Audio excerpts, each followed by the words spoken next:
Alors, donc aujourd'hui, qu'est-ce que nous allons faire? Nous allons construire une stratégie Gita. Est-ce que tu pourrais vérifier qu'on voit bien tout l'écran? Moi, par exemple, je ne vois pas le bâton, voilà, le bas de l'écran, pardon. Et j'ai également mon écran qui tombe là comme ça. Bon. Alors, si vous voyez bien tout le...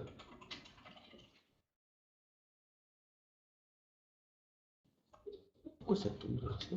Donc, si vous voyez bien tout, aussi bien ici qu'en bas, et surtout ces colonnes-là, on va pouvoir commencer. On voit mon petit pointeur qui bouge, bien. Alors, on va commencer tranquillement, et puis on va faire évoluer notre stratégie.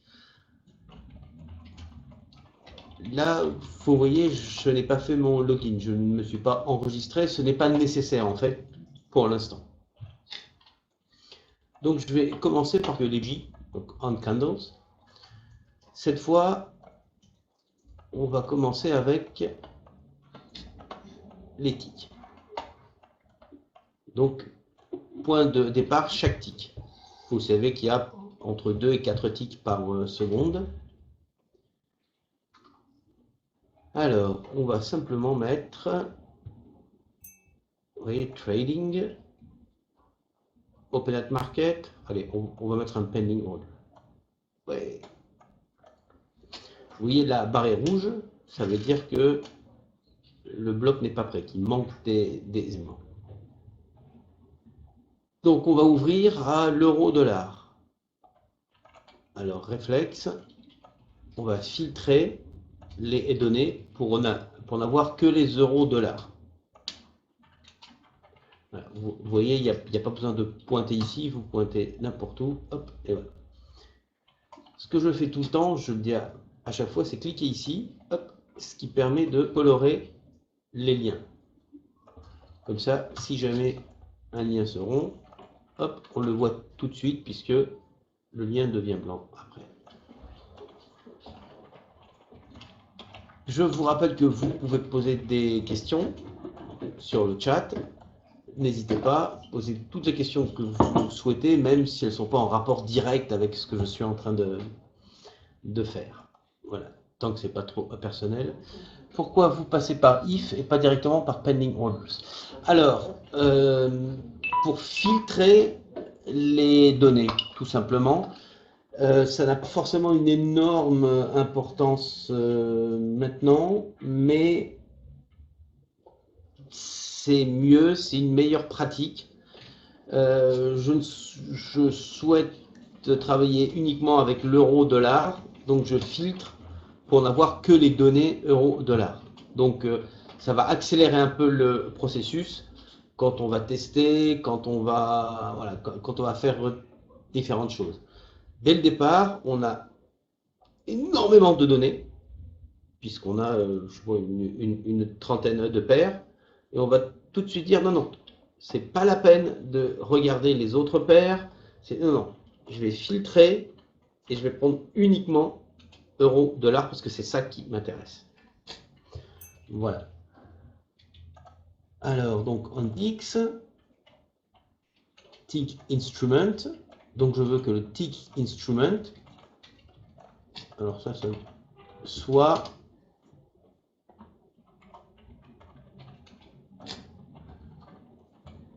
le default instrument. Donc je clique droit, edit, pour vérifier que l'instrument par défaut c'est bien l'euro-dollar.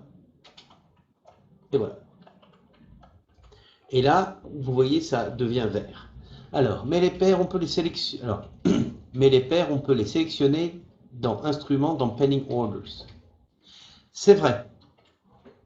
C'est tout à fait vrai. Mais vous pourriez avoir... Alors, d'une part, de toute façon, moins on a de données, mieux c'est, puisque ça va plus vite. Et d'autre part, plus tard, dans ma stratégie, je pourrais avoir je pourrais avoir que par exemple si je demande le tick price, eh bien, il faut bien que je dise quel, vous voyez, ce que je veux. Il y a d'autres moments où il pourrait y avoir une ambiguïté, où il y a d'autres moments où le système va chercher une certaine donnée dans l'ensemble des données. Donc, effectivement, on pourrait maintenant là se passer de ce bloc-là, on ne verrait pas la différence, mais c'est mieux de prendre les bonnes habitudes dès le départ. Voilà. Mais c'est vrai que là, si je ne mettais pas ce bloc if, franchement, on verrait pas la différence. C'est vrai. C'est juste histoire de prendre une bonne habitude. C'est comme cette histoire de couleur. Bon, c'est vrai que là, pour deux blocs, bon, on n'a peut-être pas besoin. Mais enfin, quand on en a plein après, c'est mieux. Et puis, moi, je trouve qu'on voit mieux le jaune que le blanc. Et quand on travaille avec les bougies, c'est violet. Et alors là, ça se voit vraiment bien. Avec les trade events, c'est bleu. C'est pareil. Là, on voit bien ce qui se passe. Et quand on travaille avec deux ou voire les trois à la fois, là, si on ne met pas de couleur, ça devient vraiment difficile. Alors, mon pending order, ben, peu importe. Price, on va mettre le prix du tick. Ça, enfin, peu importe. Hein, on pourrait mettre n'importe quoi. J'ai une stratégie avec juste 4 blocs, mais je n'ai pas comment les relier entre eux et dans quel ordre. Eh bien, écoutez, vous faites un extrait. Guest 37.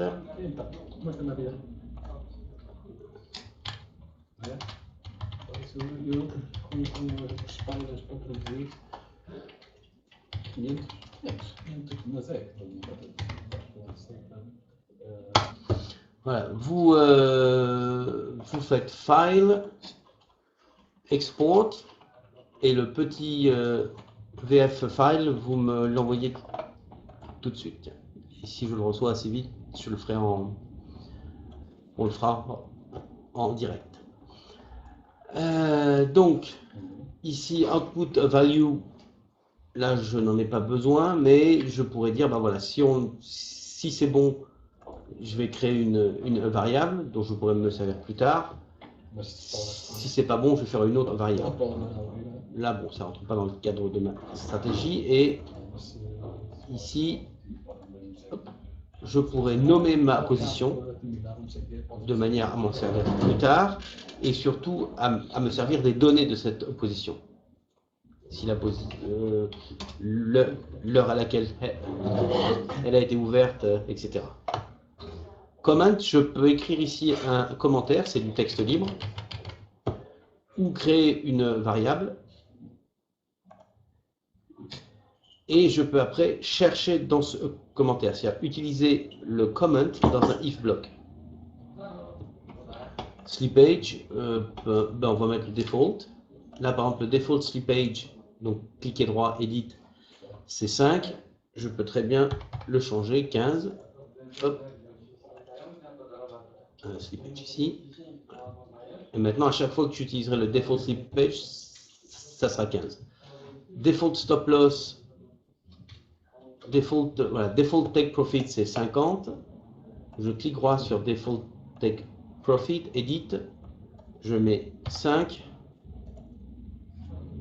Et vous voyez, le changement se reflète ici. Je peux même cliquer là d'ailleurs.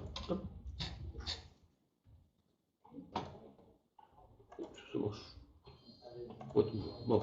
Et vous voyez, les blocs sont, les variables sont de différentes couleurs selon ce que c'est. Bon. Et je peux, hop, je clique sur Minimize. Des fois, il y a des blocs que je n'ai pas forcément besoin.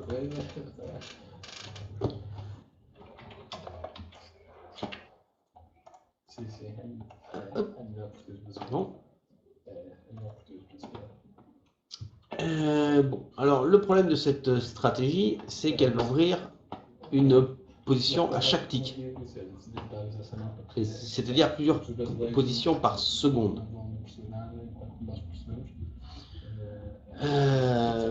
Bon, moi ce que je voudrais, c'est que ça ouvre une position, que ça attende que cette position soit fermée, c'est-à-dire que le stop loss ou le take profit soit atteint, pour en ouvrir une autre. Voilà, je ne veux pas avoir 2000 positions ouvertes en même temps. Alors, il y a plusieurs moyens de faire ça. Moi, je vais utiliser un petit compteur. Voilà. 0, 1.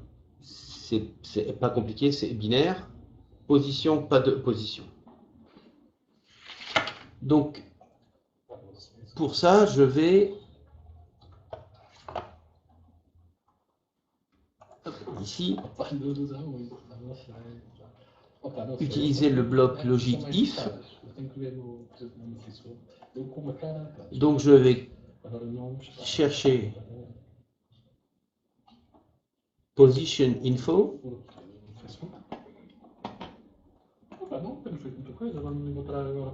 Et ici, je vois que je n'ai que 3. J'ai pas beaucoup d'options. J'ai que le amount. Donc, ça ne va. Je pourrais mettre position amount égale 0. C'est-à-dire faire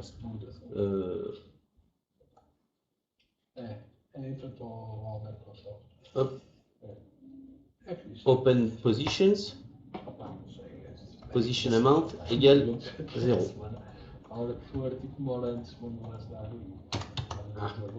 Voilà. Bon. Mais ça me semble pas une super pratique. Je pourrais également cliquer ici, créer une variable que j'appellerai ma position. Et là, je vois la variable que je viens de créer ici, dans Users Variable. Et à partir de là, hop là,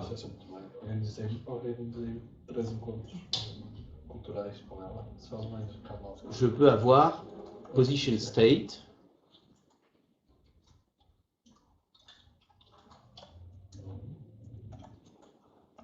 Et là, je prends closed.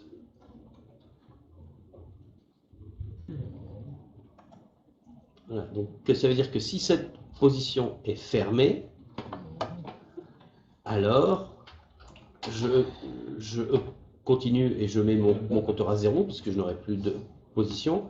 Si la position n'est pas fermée, ça veut dire qu'elle est encore ouverte. Et donc, je mets mon compteur à 1. Voilà. Tout simplement. Si vous avez des stratégies qui ne fonctionnent pas bien, etc., vous pouvez aller sur le site de Dukascopy, Trading Forex, Trading automatisé, donc là je le cite en français, forum de support, et ici vous avez Visual G Forex. Vous pouvez choisir de poster sur le forum en français, le forum en anglais si vous parlez anglais, c'est le forum le plus fourni, mais il y a également des forums en allemand, en arabe, en russe et en chinois. Donc selon la langue qui vous convient le mieux. Donc vous pouvez aller par exemple sur français, en discussion, et là vous faites new topic, Bon, là, je ne sais pas parce que j'ai pas login. Donc, hop. Voilà. Donc, français. Discussion. New topic. Et ici, en pièce jointe, vous mettez l'extraction de votre... vous faites File, Export. Vous cliquez sur VSF. Hop, et vous mettez par exemple sur le desktop. Save. Et vous allez avoir un document avec une extension VSF. Et après, vous n'avez plus qu'à la mettre ici en pièce jointe. Et puis une petite explication et un titre qui va bien. Et vous aurez une réponse rapide. Il y a, j'arrive plus à les compter, mais il y a au moins 5 personnes qui répondent en permanence sur le forum. Donc réponse rapide assurée, comme on dit. Voilà. Il y a plus d'anglophones que de francophones.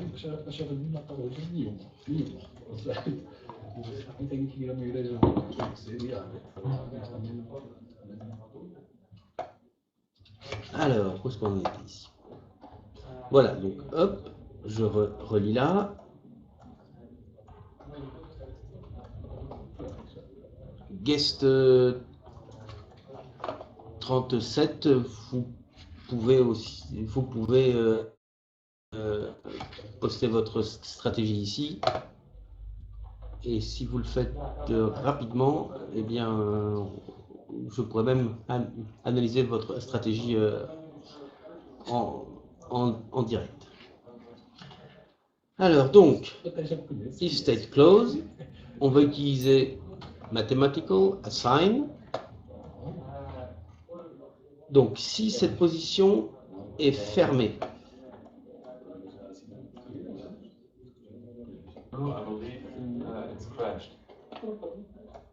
alors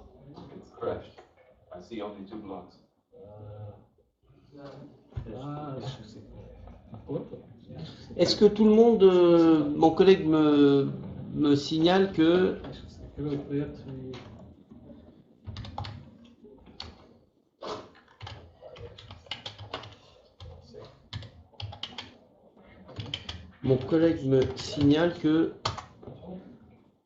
il y a un problème.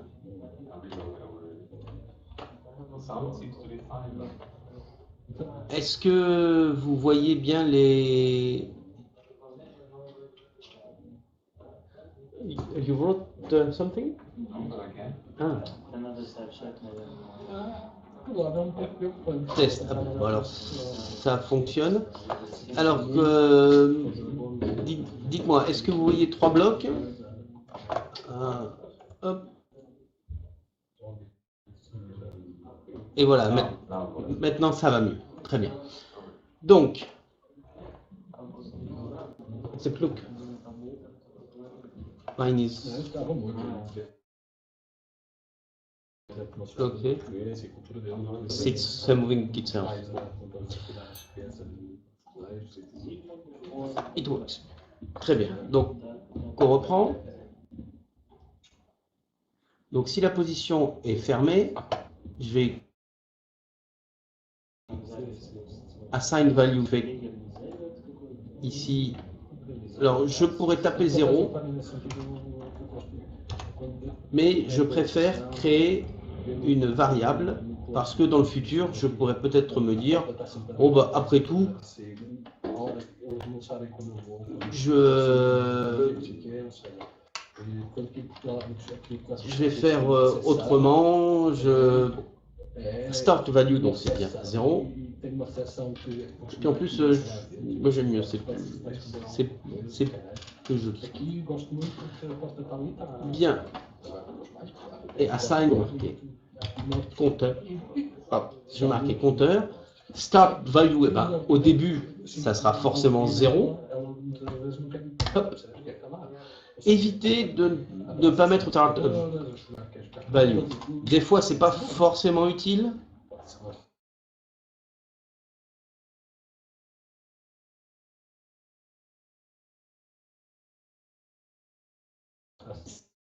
sert pas plutôt que de ne pas en mettre une.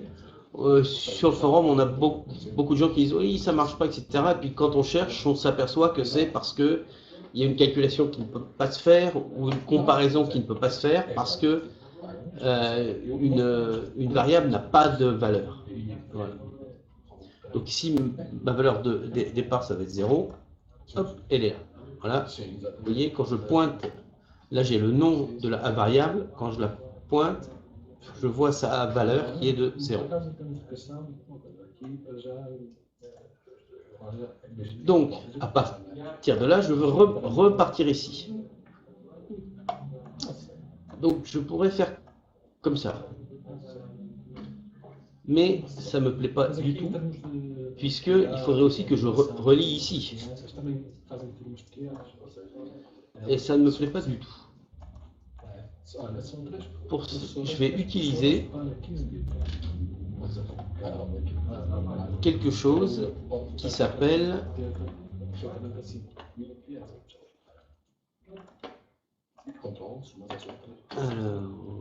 voilà, multiple action. Quelque chose de très pratique parce que ça permet de mettre une hiérarchie. C'est-à-dire que je veux d'abord vérifier mon compteur, puis aller vers mon pending order.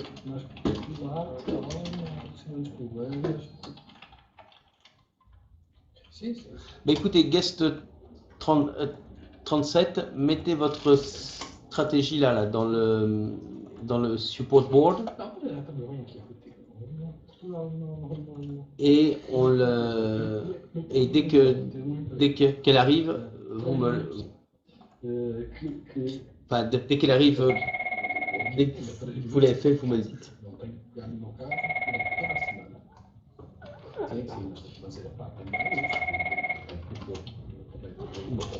Alors, donc qu'est-ce qui va se passer? D'abord, je vais vérifier. D'ailleurs, non, je vais d'abord mettre le filtre. Il faut mettre le filtre toujours le plus haut possible. Donc on va faire comme ça. Là, je vais utiliser la roue de ma souris pour dézoomer un peu, pour qu'on voit mieux. Donc je vais d'abord regarder si ma position est fermée ou non. Si elle est fermée, alors je remets le compteur à 0. Si elle n'est pas fermée, je laisse faire. Donc là, je vérifie juste si je dois remettre le compteur à 0. Après, ici, avant d'ouvrir, je veux vérifier que mon compteur est bien à 0. Donc je vais réutiliser le if statement. Hop. Et je vais dire si le compteur est égal à 0, alors je vais ouvrir. Mais si je laisse comme ça, une fois que j'aurai ouvert, mon compteur sera toujours 0.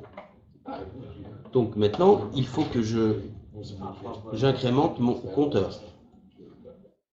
Donc je vais réutiliser ce bloc sign, je vais cliquer droit, copy, paste. J'aurais pu reprendre ici assign, mais je fais comme ça. Alors, fill OK. Vous voyez, il y a différentes. Parce que si c'est rejeté, ben, le compteur est toujours 0. Donc, field OK. Et là, je vais mettre non pas 0, mais 1. Alors, revoyons tout cela.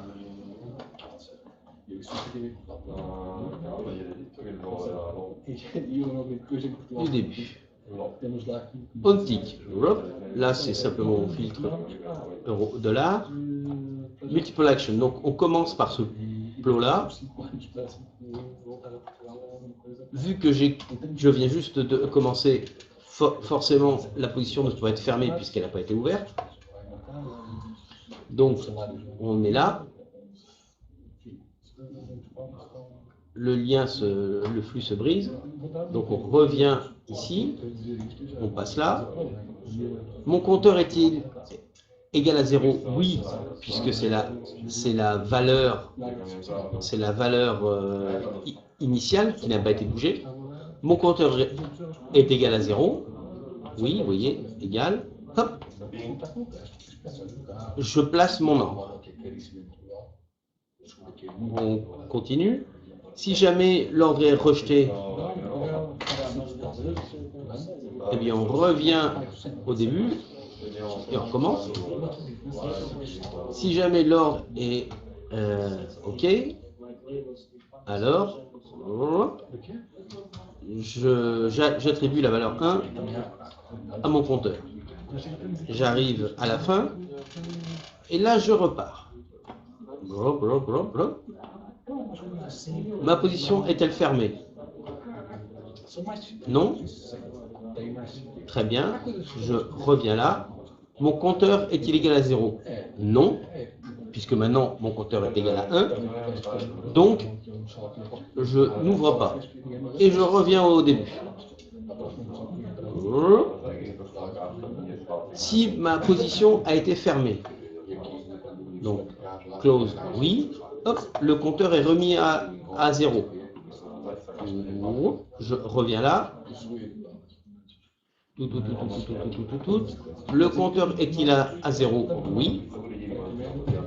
Eh bien, j'ouvre encore un ordre. Voilà, c'est aussi simple que ça.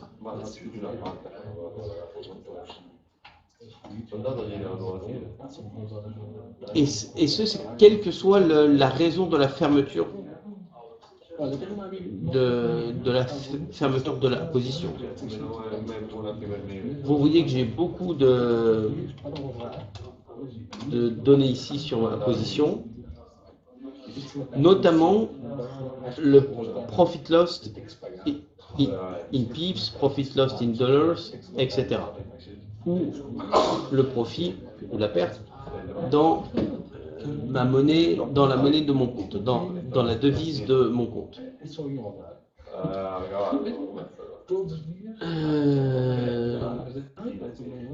Je peux aussi voir position is long, puisque j'aurais pu ouvrir une position longue ou courte selon d'autres paramètres. Et après, vérifier si la position est longue ou courte et la fermer selon certains paramètres. Voilà, donc là, c'est très puissant, il y a énormément de choses. Fill time, creation time, c'est-à-dire à quelle heure ma position a été ouverte, parce que je peux savoir quand est-ce que j'ai mis ma proposition sur le marché, mais ici je peux même savoir quand ma proposition a été acceptée. Voilà. Les commentaires, etc. Je peux même chercher par position ID, si ça me change. Je pense que c'est intéressant pour moi. Donc voilà notre première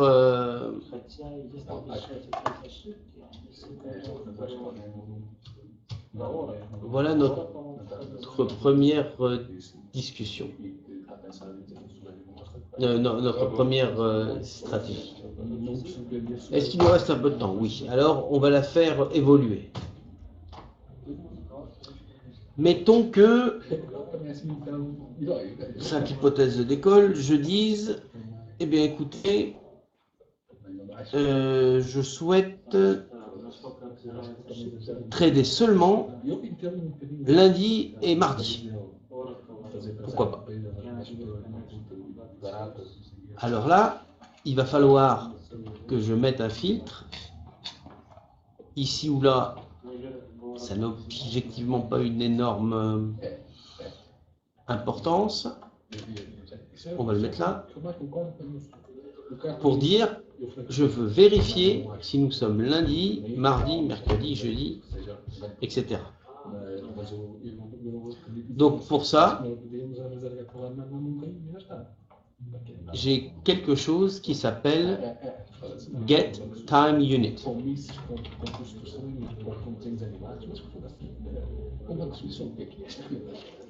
Alors, Get Time Unit. Ici, je vais cliquer là. Name. Qu'est-ce que j'ai dit, le jour de la semaine. Moi, je vais marquer semaine. Non,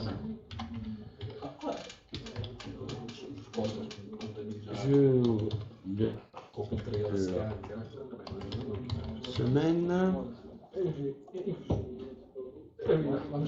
Et output a value. Je vais marquer jour. Je vais marquer aujourd'hui.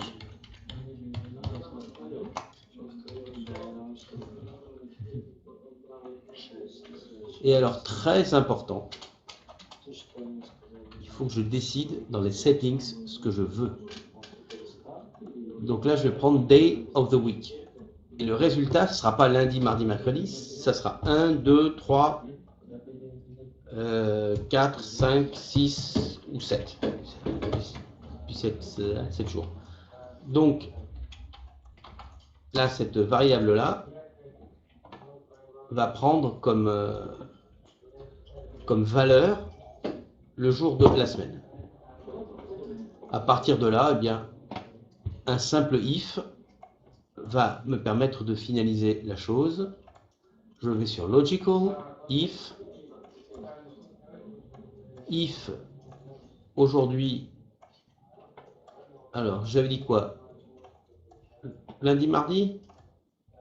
Donc je vais mettre 3, qui correspond à mercredi. Donc si c'est moins de 3, c'est-à-dire 1 ou 2, eh bien, je continue. Sinon, ça s'arrête là. J'aurais pu très bien, d'ailleurs, je vais plutôt créer une variable. Dernier jour de trade. Dernier jour de trade. Alors là, il faut absolument mettre une valeur, hein, sinon on va mettre 2. Vous allez comprendre pourquoi. J'ai marqué. Non, c'est pas bon. Essayez toujours de donner des vrais noms à vos variables, par pitié. Non, mais des fois, on voit sur le forum des gens qui postent des stratégies où toutes les variables s'appellent var 11, var 12, var 13, var 14, var 15. Et des fois, il faut un peu de temps avant de comprendre qu'est-ce que la personne qui a créé cette stratégie voulait vraiment faire. Alors que là, si on voit dernier jour de la semaine, hop, on voit, et qu'on voit par exemple le day of the month, on s'aperçoit tout de suite de l'erreur. Si là c'était var 12 et là var 13, eh bien, on ne peut pas deviner l'intention. Donc on ne peut pas voir l'erreur. Ou alors il faut discuter, dire, enfin voilà, chercher un peu comme un médecin sur chaque bloc. Voilà. Donc là, si je vois ce bloc-là, je vois tout de suite qu'il y a une erreur, puisque l'intention, c'est d'avoir le jour de la semaine, et les settings sont restés sur le paramètre par défaut qui est le jour du mois. Donc, toujours donner day of week, des noms qui veulent dire quelque chose à vos variables. Donc là, j'ai mis jour 2. Or, je veux lundi et mardi. Donc, je vais mettre equal. Voilà. Donc, soit je mets 3 et je mets strictement inférieur. Donc, c'est 1 ou 2. Soit je mets 2, et je mets strictement inférieur, donc 1 ou égal. Et l'intérêt, c'est que je ne vais plus avoir à manipuler ce bloc. Si je souhaite changer et dire, bah, en fin de compte, je veux le mercredi aussi, il suffit là de cliquer droit, Edit, et voilà. En l'occurrence, je l'appelais dernier jour de trade. Donc, ça serait impropre de marquer, ce serait impropre, oui, de l'appeler autrement. Donc, le dernier jour de trade, c'est le mardi. Donc, c'est bien lundi, mardi. Si j'avais mis 3 et que j'avais mis strictement inférieur, à ce moment-là, ce n'est pas vraiment correct, puisque le mercredi n'est pas mon dernier jour de trade, puisque je ne trade pas. Je ne trade pas le mercredi. Voilà. Donc, c'est pour ça que la solution que j'ai finalement adoptée est meilleure, parce que là, il n'y a aucun doute sur l'intention. Le dernier jour de trade, c'est bien le mardi. Donc, on trade le lundi et le mardi. Voilà. Si je voulais trader aussi le mercredi, à ce moment-là, je clique droit, Edit, je mets 3. Et là, je vais trader pour lundi, mardi, puisque c'est strictement inférieur à 3, et mercredi, puisque c'est égal à 3.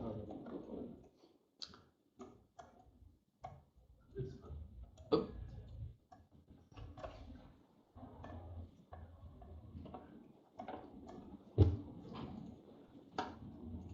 Et voilà. Alors, je regarde un instant si j'ai des questions.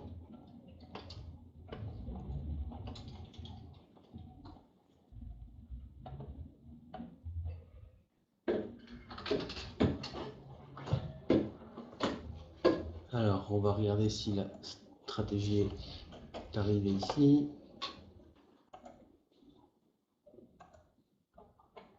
Apparemment, elle n'est pas arrivée. Hop.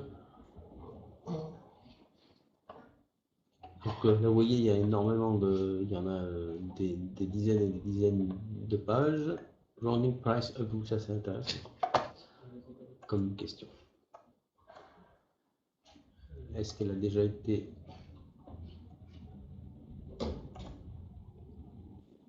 répondue?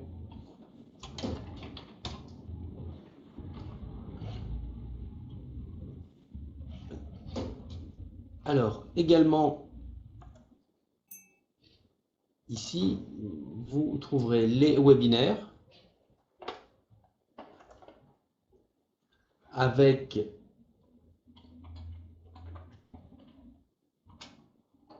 tous les... Voilà. Donc, toutes les vidéos et également les codes sources des stratégies.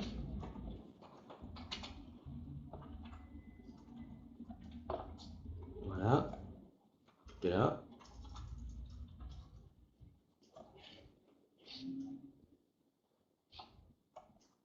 Et puis des annonces, les nouvelles fonctionnalités et les problèmes que vous pourriez soumettre. Voilà. Alors maintenant, on va tester notre stratégie. Non, allez, on va en faire un petit peu plus. On a encore un tout petit peu de temps, donc on va en faire un petit peu plus. Maintenant, je vais dire que je veux non seulement un ordre, mais 2 ordres. Enfin, 2 positions.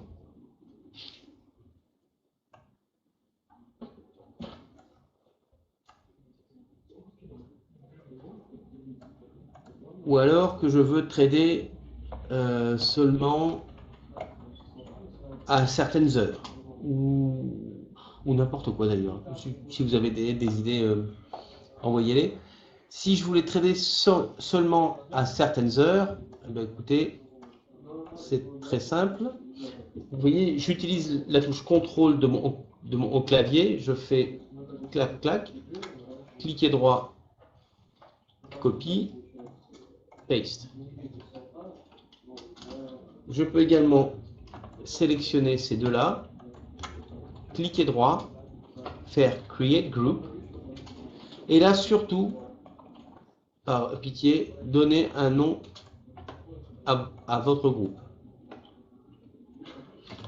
Et là, je vais marquer ça, filtre, jour de la semaine. Comme ça, je sais exactement ce que fait ce groupe.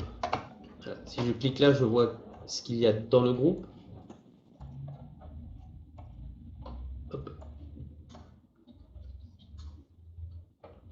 Essayez tant que faire se peut que les lignes ne se croisent pas. C'est toujours bien. Plus propre, on voit mieux. Voilà. Donc là, une fois que j'ai vérifié ça, eh bien je vais passer ici et je vais cette fois-ci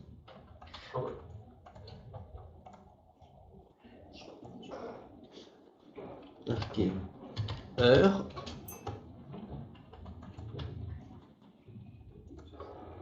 Hop, créer une nouvelle variable que je vais appeler heure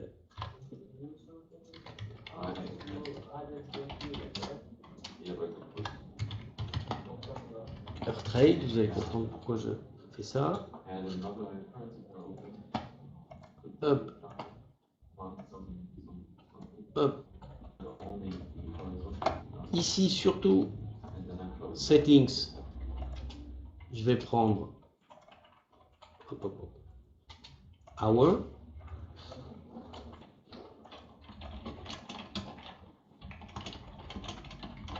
Hop. Et là, si je marque par exemple, je sais pas, on va mettre 10. Alors, là, qu'est-ce que ça veut dire? Si je mets égal 10, ça veut dire que je vais trader, enfin que je vais ouvrir sous les autres conditions, uniquement sur les ticks dont l'heure commence par 10. Donc mon premier tick va être à 10,00 et mon dernier tick va être à peu près 10,59 au maximum.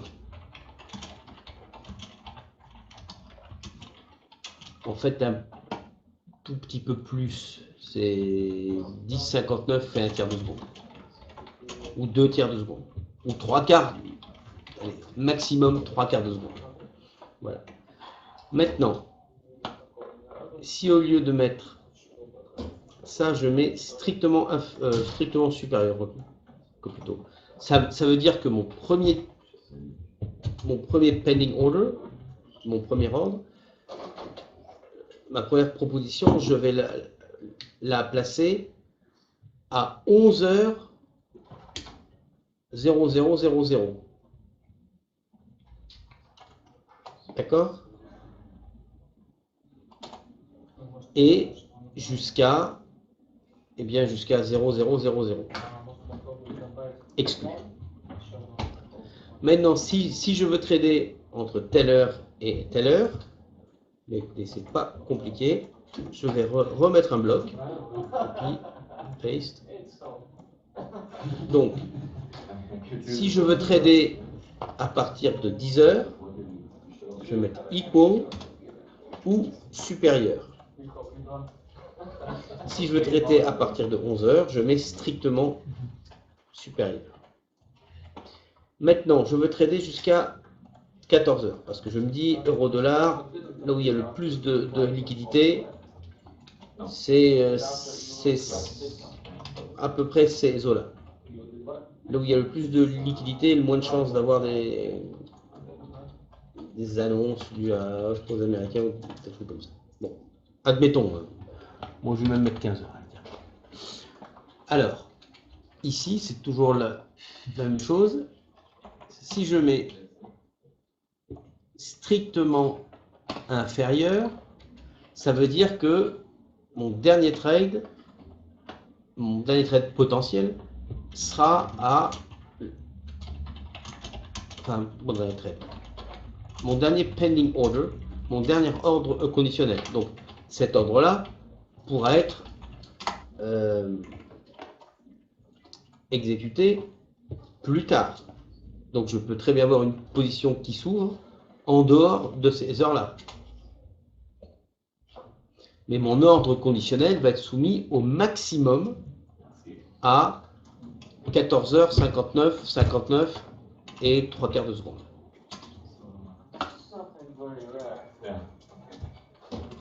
Si je mets égal, à ce moment-là, ça me fait passer à 15h, 59, 59 et 3/4 de seconde. Puisqu'il y a entre 2 et 4 ticks par seconde. Voilà. Et je pourrais continuer que comme ça, dire que je veux trader que qu'en janvier, dire que je veux trader, que vous voyez, il y a... Hop, voilà, hop, vous voyez, je pourrais dire que je veux trader qu'en janvier, que le lundi, mardi, que de telle heure à telle heure. Je pourrais rajouter les minutes, voire les secondes. Si je mets par exemple comme seconde 50, ça veut dire que toutes les minutes, de la 50 à la 51e minute, le flow va continuer.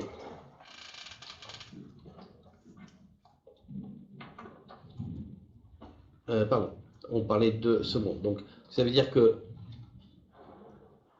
toutes les minutes, de la, si je mets par exemple 50, de la 50 à la 60e, enfin, de la 50 à la fin de la 59e seconde, le flow va s'exécuter. Dès que je vais passer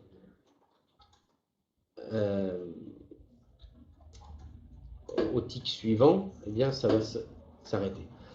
Vous pourriez très bien combiner tout cela, c'est-à-dire dire je veux trader le lundi de 14h30 et 20 secondes à 14h30 et 40 secondes. Il suffit de mettre les filtres en cascade.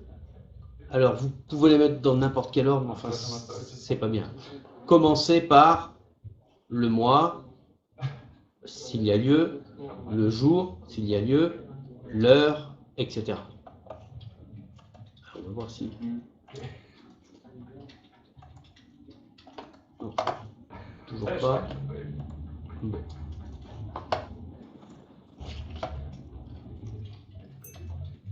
Je regarde si j'ai reçu le...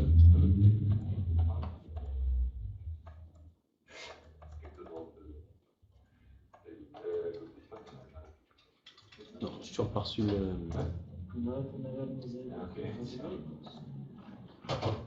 La stratégie. Bon. Hop.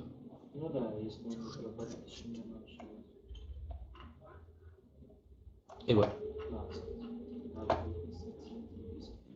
Là, comme j'aime les choses propres, je vais, en utilisant la touche contrôle de mon clavier,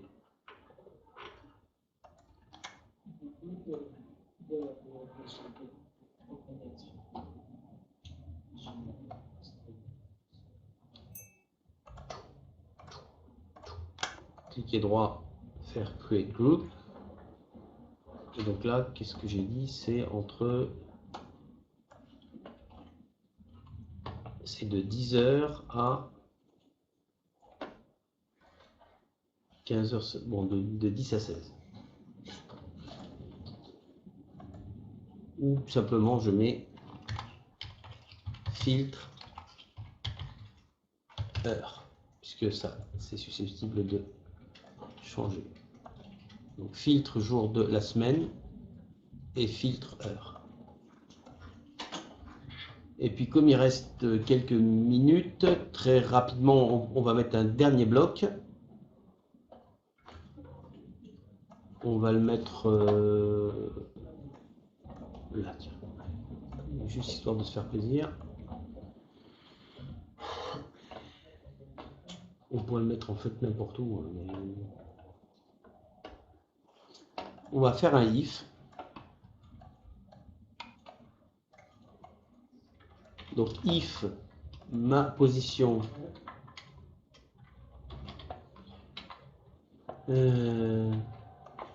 voilà, donc state, si ma position est ouverte,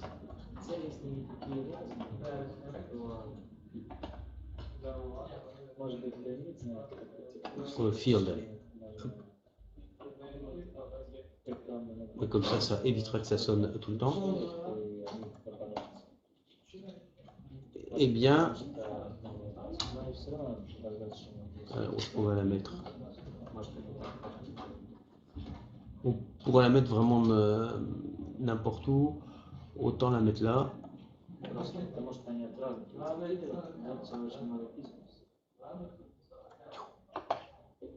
Et field, ok.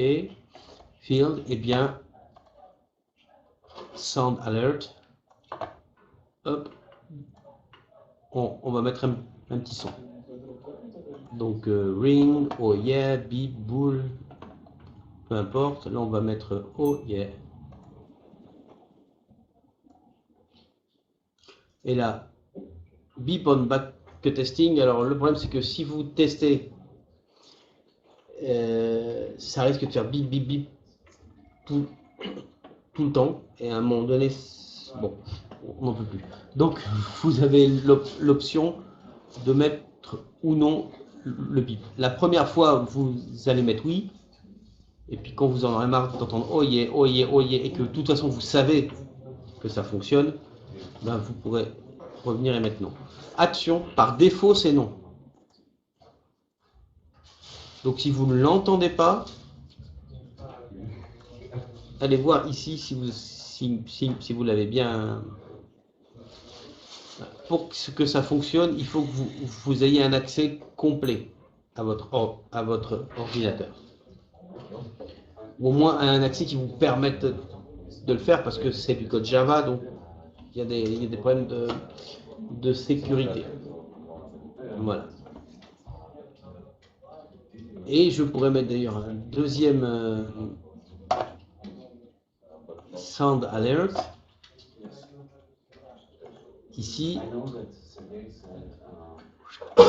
Si ma position est fermée, je remets le compteur à 0 et cette fois-ci je fais un petit cache. Shingling. Voilà. Je vais laisser ouvert. Donc si je constate, enfin si le système constate que ma position est fermée, je vais avoir un petit gling. Sinon, je vais avoir un petit oh yeah. Voilà.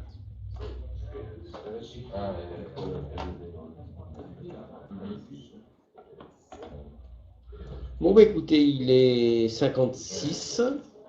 Vous retrouverez la vidéo dans quelques jours. En général, ça prend 24, 48, comptez plutôt 48 heures. Vous trouverez ici webinaire en ligne. Hop. Vous trouverez ici à la fin le webinaire auquel vous venez juste d'assister, ainsi que le code source. Vous voyez, attaché ici. Le code source, c'est pas compliqué, vous cliquez dessus. Selon l'ordinateur que vous avez, vous pouvez avoir différents messages. Moi, je vais faire Save As. Donc, hop, je vais le mettre sur mon desktop. Save. Et après, je reviens à Visual, je fais File, Import, je vais sur mon desktop donc, et là je trouve webinaire, c'est celui que je viens de sauver, Open, hop, et voilà, mon nouveau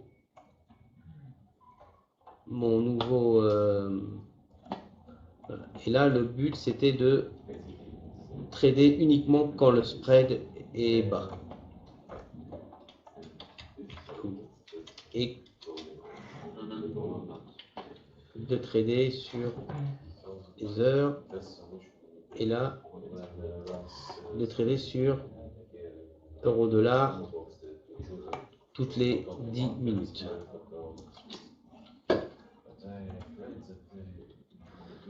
Donc je vais faire File, Export, et je vais donc l'appeler